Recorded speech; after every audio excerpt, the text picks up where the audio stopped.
Alright, it's been about 6 months of using my fully spec'd out M4 Max MacBook Pro pretty much every day. Making beats, editing videos, streaming, everything. And now that the hype has worn off, I want to give you the honest breakdown of some real world usage. Is it worth upgrading from the M1 Max? Is it overkill? Or is it simply the best laptop for music producers in 2025? Let's talk about it. So here's what the actual specs are. I'm using the 14-inch M4 Max MacBook Pro with a whopping 128 gigabytes of RAM. Definitely overkill, I know. I have 4 terabytes of storage and the nano texture display, which has been great. But yeah, this thing is loaded, pretty much fully maxed out except for the storage. 8 terabytes of storage, too much money, bro. I would love it though, I would love it, but just too much money to justify. So in Ableton, I work pretty much exclusively at a 32 sample buffer. It's just how I like to work, super low latency, super responsive, and after 6 months, this thing handles it effortlessly, bro. There's only like a few rare instances where I might increase the buffer to 64 or 128, but like I said, rare. I've thrown some fairly big sessions at it, bro. I'm talking about multiple instances of Omnisphere, Analog Lab, RC20, Ozone, all stacked, and the CPU barely flinches. Even with everything loaded, I don't think I've had like a single freeze or dropout at all that hasn't been maybe like some kind of Ableton software bug or something like that. And at this point, it's just something I don't even notice, bro. Like, I'm just making music without any worries. And then in the back of my mind, if something does happen, I'm at 32 on the buffer, bro. So if there's any hiccups ever, I just increase it, bro. I can increase it to 512 and if I need to. But just knowing I have that headroom, you know what I'm saying? It's just peace of mind like no other. But let's be real for a second, most DAWs aren't gonna fully utilize all this power.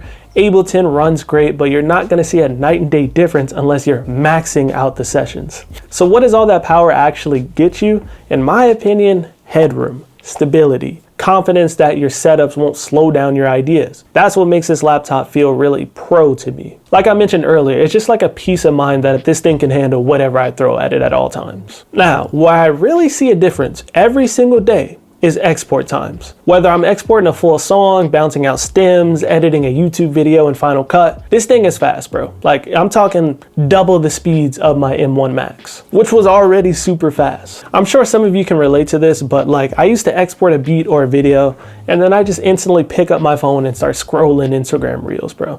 The next thing you know, the beat's been done exporting, and I'm just sitting on Reels for an extra hour, bro. So like, not only is it saving me time with exports, but it's also just saving me time from mindlessly scrolling. That might not be like a cut and dry like benefit or example for most, but it is something that happens to me, and it's a lot less of an issue now. Now let's talk about the display. I personally have the nano texture display, and I have to admit, I like it way more than I expected. You know me, I like to cook up outside or in different environments and stuff like that, and having no glare, no weird reflections, like it really just works. And I honestly just think it's a nice upgrade. I haven't noticed any quality differences, like any lack of sharpness that people might worry about. Not an issue, bro. Sharp as ever. I will say though, again, I mostly am in clamshell mode, laptop right here under the desk situation. So if that's you, I mean, yeah, don't upgrade. It's not that big of a deal. But if you're using the laptop as a laptop in multiple different environments, like I think the nano texture is just like a no-brainer. Also, I went with the 14-inch, and I still think that's the move. It's portable, it's powerful,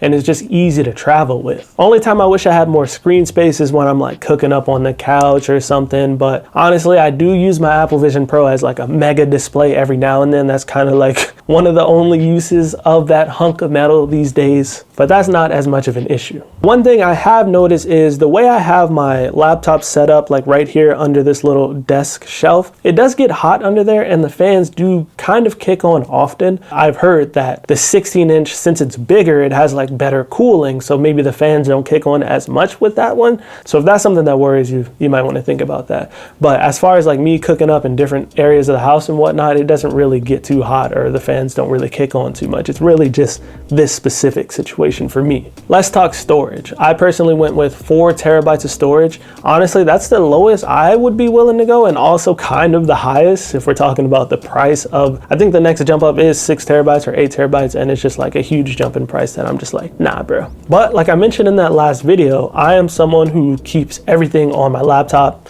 Ableton project files, plugins, sample packs, everything I have is on there. And I still run out of storage, but that's really just when it comes to video editing, bro. I'm talking all these 4K files and stuff like that. I run out of storage a lot. So recently I went out and I got a whole Synology NAS system set up on my network. I even got like an Ethernet port installed in this room. And now pretty much what I can do is I can edit my videos on my laptop. And then once I'm done, if it's taking up space, I can just immediately offload it to the NAS and we're good to go. No more worrying about getting hard drives out, plugging it in and transferring stuff like that. Like literally I have it synced to where all my project files while I'm editing something are automatically synced to it.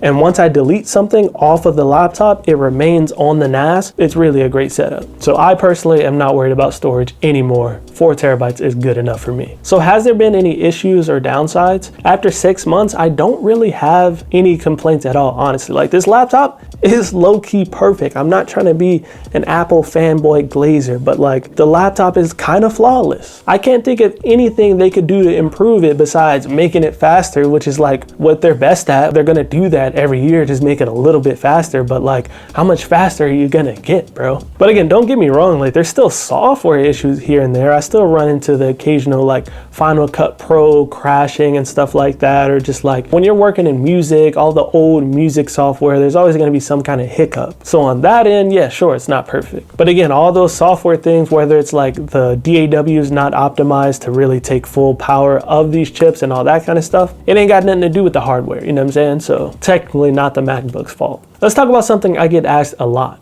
Do music producers actually need all the power in a fully maxed out M4 Max? No, bro, you don't need 128 gigabytes of RAM.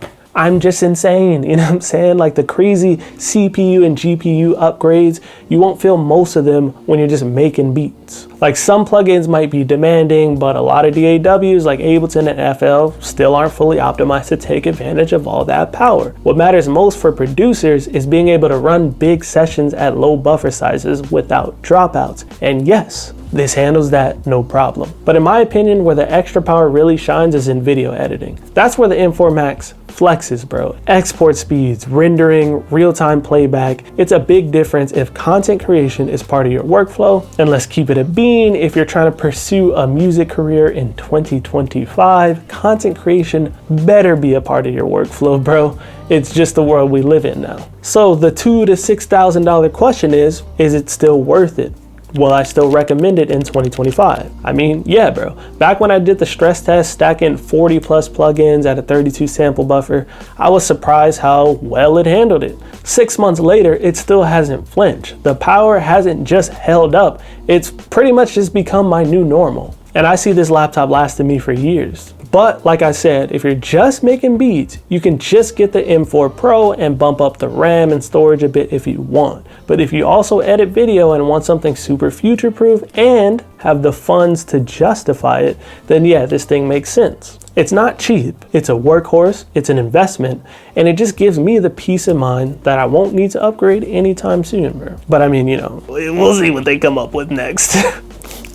So yeah, let me know in the comments what setup you're working with. Are you still on the M1, thinking about upgrading, using something else entirely? Appreciate you watching. I got more beat making, music gear, content creation videos coming soon. Peace.